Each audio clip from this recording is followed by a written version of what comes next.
Hello everyone, it's Mrs. Parry here again today. Today I'm going to show you two vocabulary activities to do with the words that we have been learning in the narrative unit. The first activity is called Vocabulary Box. The purpose of this activity is to practice the meanings of the words you've been learning and to keep their meanings fresh in your mind so that you can use them in your writing. What you need to do is find a box. I used, it was a biscuit box, but you could use a tea box or a box that has anything, any food in it that you aren't using, or you could use a cup or a jar or a tin, anything really. I chose to use a box because I have one. I covered my box with some wrapping paper that I had at home, and I made a vocabulary box label for the front. What you need to do now is find a piece of A4 paper and fold it into 16 sections. I did mine like this, folding it in half and then in half again, and then using a ruler and drawing out your neat sections. What you then need to do next is choose 16 words from the vocabulary from the narrative unit that we've been learning, and write those words carefully and neatly onto the pieces of paper. Then you need to write the meaning, the definition of the word on the back. So for the example ferocious here, I wrote on the back, using the vocabulary definitions from the other videos, angry and aggressive. These will be in your English book now, hopefully, so you can copy those definitions. What you then need to do is just fold the words and pop them into your vocabulary box.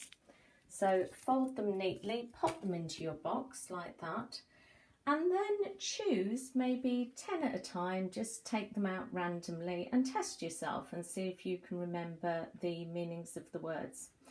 On the back of my vocabulary box, I included a scorecard so that I could track my progress, how many out of 10 I got each time.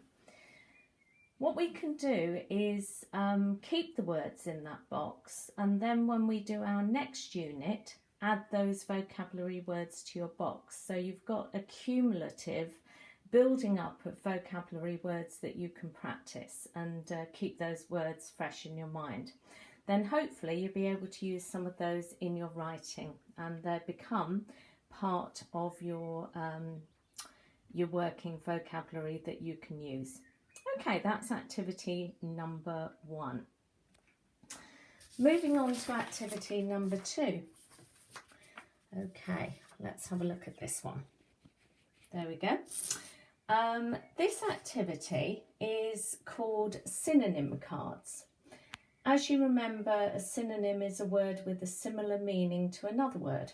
And the purpose of this activity is to broaden your vocabulary so that you have more words at your fingertips to choose from when you are writing. What you need to do: choose some vocabulary words from the narrative text treasure hunt. Probably up to about 8 words at a time. That's probably enough.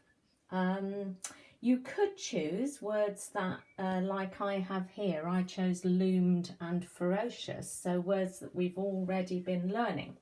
Or you could choose some other words from the text, maybe some verbs that are a bit more common, and find other synonyms for those words. So it's up to you the words that you choose, but they need to be from the narrative text. So here are 2 examples that I did. You need to write the word in the middle of your piece of A4 paper. I sectioned my paper up into 2 like this, using portrait length, folded it in half and then created 2 cards. Then you need to type into Google, do a Google search, and just type in synonyms for and then write your word. So I did synonyms for loomed.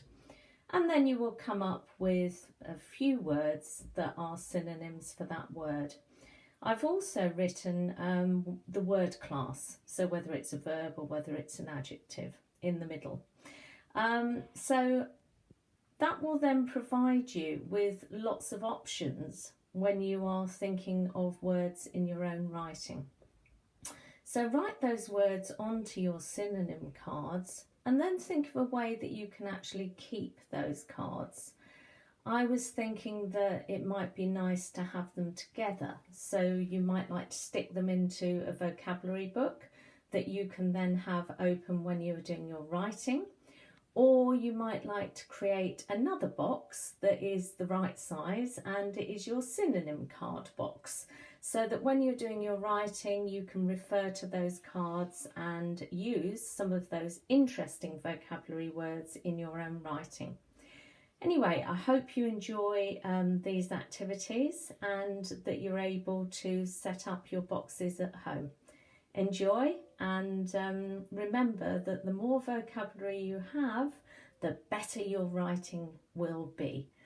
So happy days, enjoy. Bye bye for now.